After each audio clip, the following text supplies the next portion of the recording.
Perkenalkan,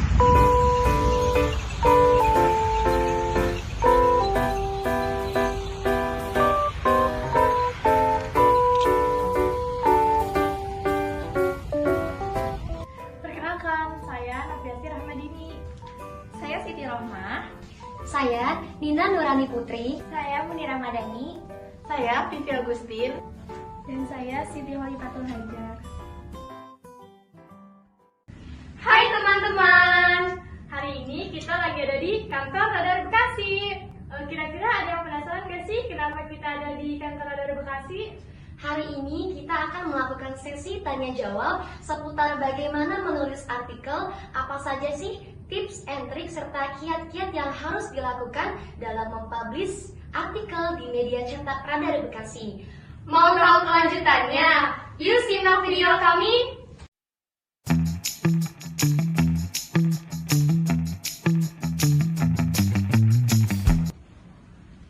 Nah, sebelum kita lanjut ke sesi tanya jawab hari ini, sebenarnya apa sih Kak Radar Bekasi itu? Harian Radar Bekasi adalah salah satu surat kabar lokal di daerah Bekasi yang menempatkan berita tulis dan berita foto yang setara dan seimbang.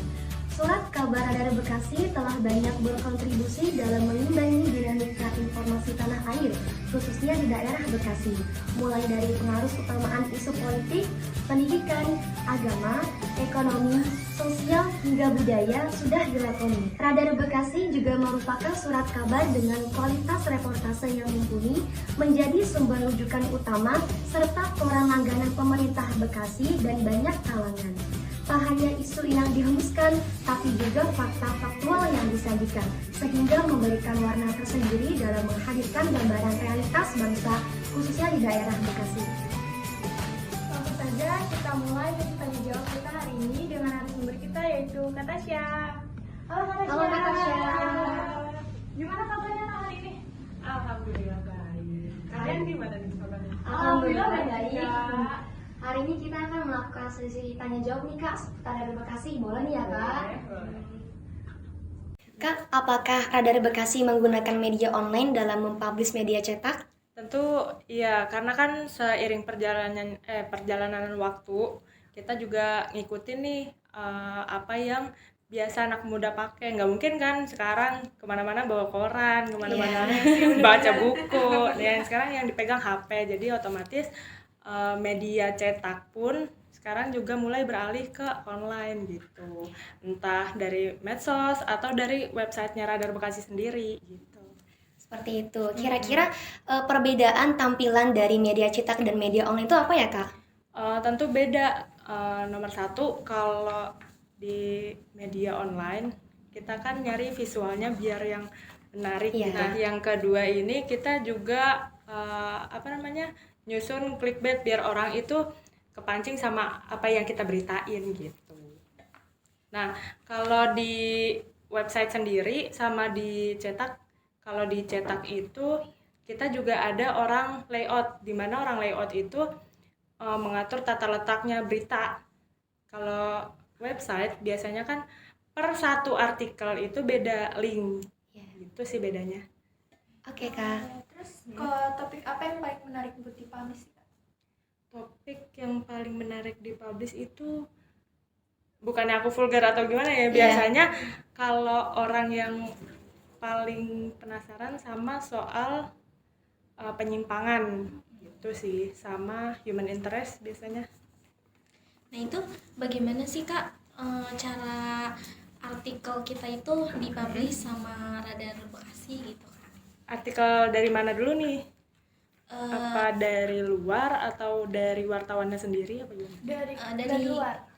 Dari luar. Ya misalnya kita nih, kita mau mempublish artikel di media Radar Bekasi gitu. Itu caranya gimana? Biasanya kalau pengen upload di Radar Bekasi tergantung dari kalian. Misal kalian pengen di koran atau di website gitu. Nanti kita omongin dulu kalian pengen di mana. Nah, nanti kalau udah fix kalian misal pengen di koran nih, kalian juga bikin naskah beritanya, press release gitu. Jadi setelah kalian bikin naskah berita, kalian bisa oper dulu ke saya, bisa kasih ke saya, nanti saya forward ke redaktur.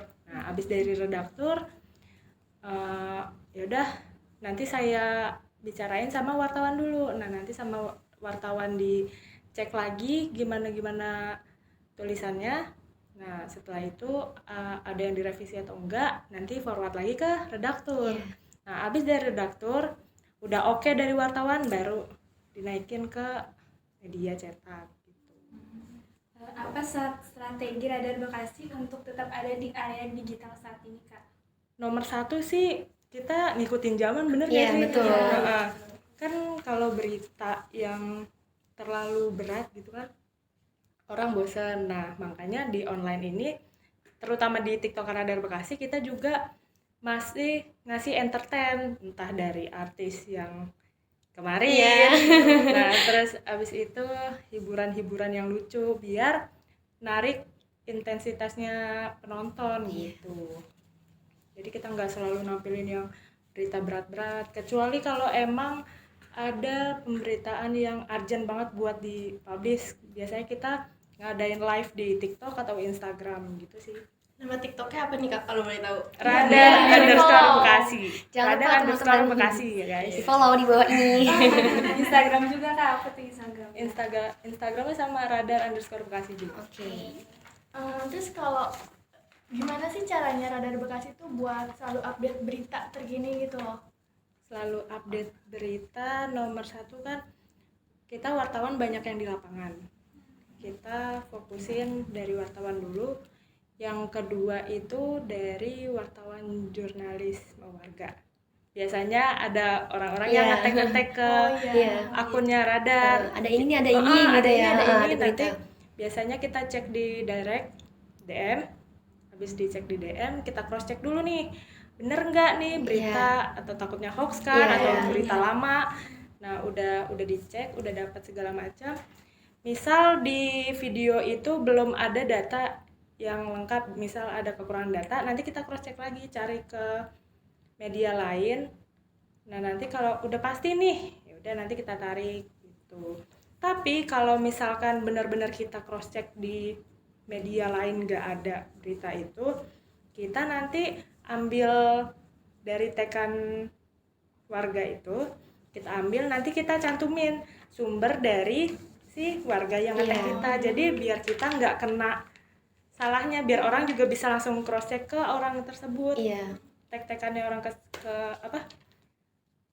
yang ngetek kita gitu. Takutnya kalau kurang lengkap informasinya Radar Bekasi nih ininya Kan nanti gitu kita ya. bisa Nanti kita bisa sangka kan saya dapat dari ini. Kalau dalam membuat satu berita atau artikel gitu, itu ada etika penulisannya nggak sih? Pasti ada. Apalagi kalau soal pemerintahan, terus korban kan nggak mungkin kita nge-shoot, nggak mungkin kita nge-shoot mukanya atau apa. Nomor satu, perizinan dulu sama yang bersangkutan. Terus misal bersangkutan oke, tapi pas dilihat hasil shoot kita masih ada yang kurang sreg dari narasumber itu, minta di-cut, kita pasti nge-cut gitu sih. Sama yang terakhir sih tambahan dari aku, kalau untuk kita semua, apalagi kaum generasi Z kan, terus kita tuh harus milah-milih nih mana berita yang benar, mana berita yang hoax. Apalagi sekarang kan yang namanya anak-anak sembarangan lempar berita ini, ibu-ibu juga sama, kemakan langsung omongan dari luar gitu. Jadi kita harus cross check lagi sumbernya. Itu aja sih dari aku. Jadi seperti itu ya Kak. Terima kasih banyak ya Kak atas waktu dan penjelasannya. Sama-sama. Maaf juga kalau lama. Harapan dari kami semua, semoga Radar Bekasi semakin maju dan semakin sukses. Amin. Jangan lupa ya teman-teman, terus ikuti berita terupdate dari Radar Bekasi dengan memfollow TikTok dan Instagram Radar Bekasi di bawah ini. Terima kasih.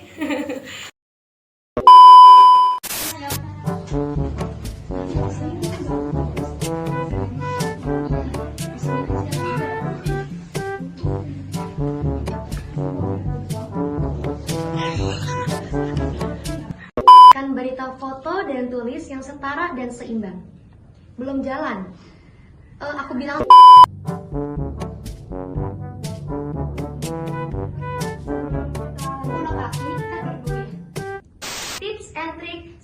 bagaimana sih kiat-kiat dalam menulis artikel kan tuh, ya Allah.